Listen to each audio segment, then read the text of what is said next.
श्री दुर्गा सप्तशती अष्टम अध्याय रक्तबीजवध। ध्यान। मैं अणिमा आदि सिद्धिमयी किरणों से आवृत भवानी का ध्यान करता हूँ। उनके शरीर का रंग लाल है, नेत्रों में करुणा लहरा रही है तथा हाथों में पाश, अंकुश, बाण और धनुष शोभा पाते हैं।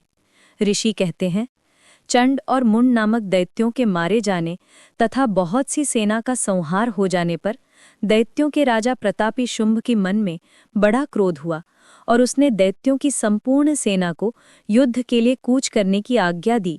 वो बोला, आज उदायुध नाम के 86 दैत्य सेनापति अपनी सेनाओं के साथ युद्ध के लिए प्रस्थान करें। कंबू नाम वाले दैत्यों के 84 सेनानायक अपनी वाहिनी से घिरे हुए यात्रा करें। 50 कोटि वीर्य कुल के और 100 धौरुप्र कुल के असुर सेनापति मेरी आज्ञा से सेना सहित कूच करें। कालक, दौड़िद, मौर्य और कालकेय असुर भी युद्ध के लिए तैयार हो मेरी आज्ञा से तुरंत प्रस्थान करें। भयानक शासन करने वाला असुर राज शुंभ इस प्रकार आज्ञा दे सहस्रों बड़ी बड़ी सेनाओं के साथ युद्ध के लिए प्रस्थित हुआ। उसकी अत्यंत भयंकर सेना आती देख चंडिका ने अपने धनुष की टंकार से पृथ्वी और आकाश के बीच का भाग गुंजा दिया। राजन, तदनंतर देवी के सिंह ने भी बड़े जोर जोर से दहाड़ना आरंभ किया। फिर अंबिका ने घंटे के शब्द से उस ध्वनि को और भी बढ़ा दिया। धनुष की टंकार, सिंह की दहाड़ और घंटे की ध्वनि से संपूर्ण दिशाएं गूंज उठीं। उस भयंकर शब्द से काली ने अपने विकराल मुख को और भी बढ़ा लिया और इस प्रकार वे विजयिनी हुईं। उस तुमुल नाद को सुनकर दैत्यों की सेनाओं ने चारों ओर से आकर चंडिका देवी, सिंह और काली देवी को क्रोधपूर्वक घेर लिया।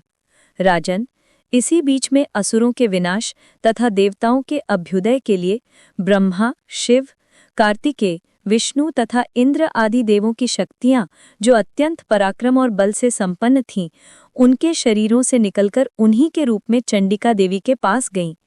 जिस देवता का जैसा रूप, जैसी वेशभूषा और जैसा वाहन है, ठीक वैसे ही साधनों से संपन्न हो, उसकी शक्ति असुरों से युद्ध करने के लिए आई। सबसे पहले हंस युक्त विमान पर बैठी हुई अक्षसूत्र और कमंडलू से सुशोभित ब्रह्मा जी की शक्ति उपस्थित हुई, जिसे ब्रह्माणी कहते हैं।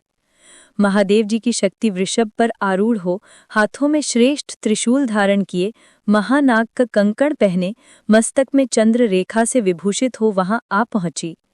कार्तिकेय जी की शक्ति रूपा जगदम्बिका उन्हीं का रूप धारण किए श्रेष्ठ मयूर पर आरूढ़ हो, हाथ में शक्ति लिए दैत्यों से युद्ध करने के लिए आई।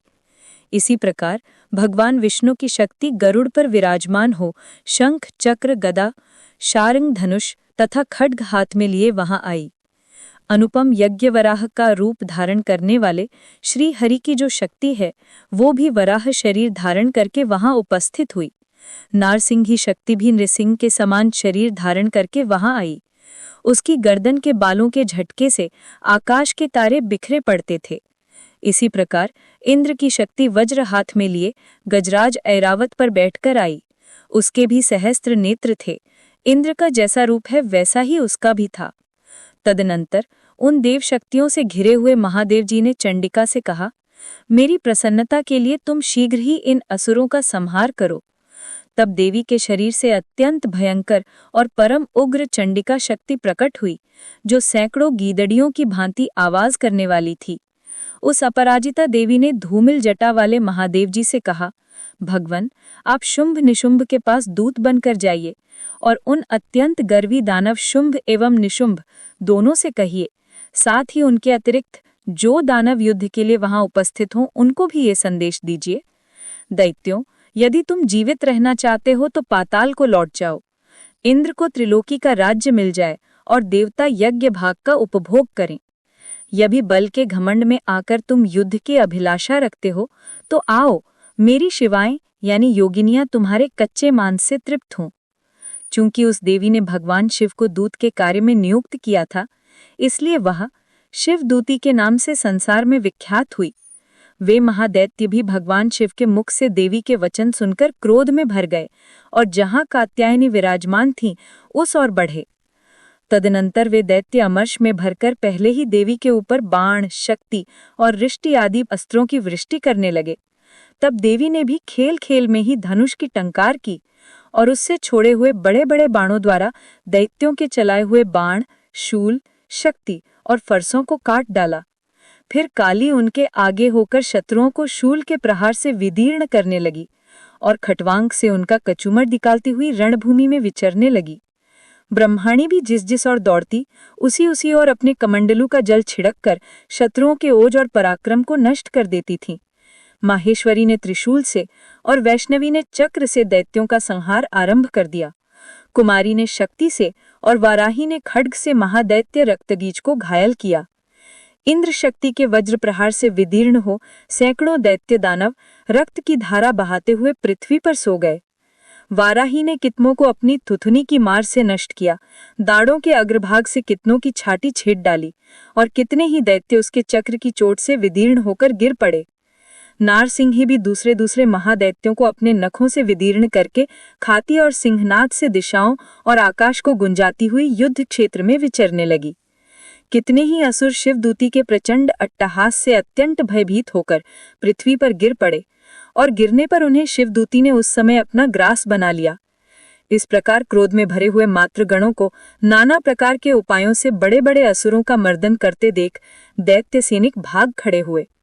मातृगणों से पीड़ित दैत्यों को युद्ध से भागते देख रक्तबीज नामक महादैत्य क्रोध में भरकर युद्ध करने के लिए आया।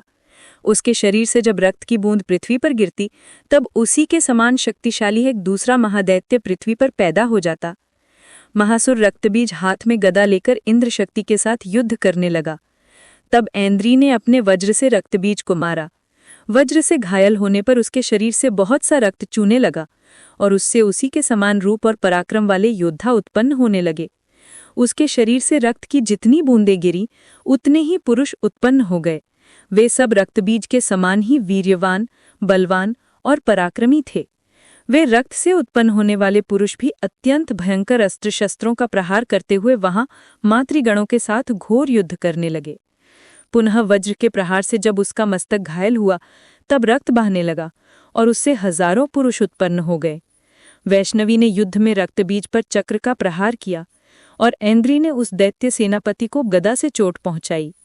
वैष्णवी के चक्र से घायल होने पर उसके शरीर से जो रक्त बहा और उससे जो उसी के बराबर आकार वाले सहस्त्रों महादैत्य प्रकट हुए, उनके द्वारा संपूर्ण जगत व्याप्त हो गया।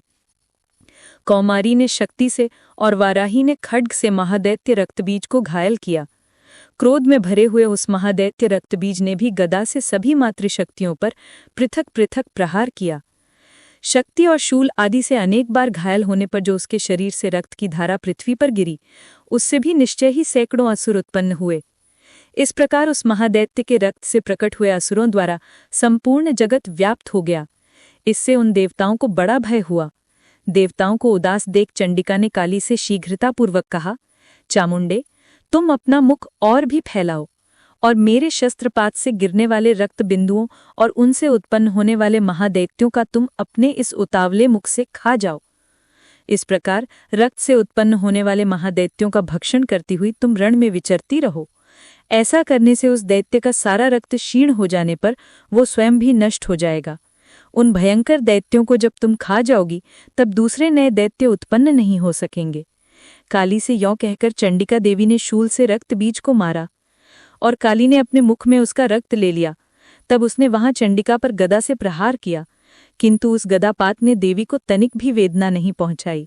रक्त बीज के घायल शरीर से बहुत सा रक्त गिरा, किंतु ज्यों ही वो गिरा त्यों ही चामुंडा ने उसे अपने मुख में ले लिया।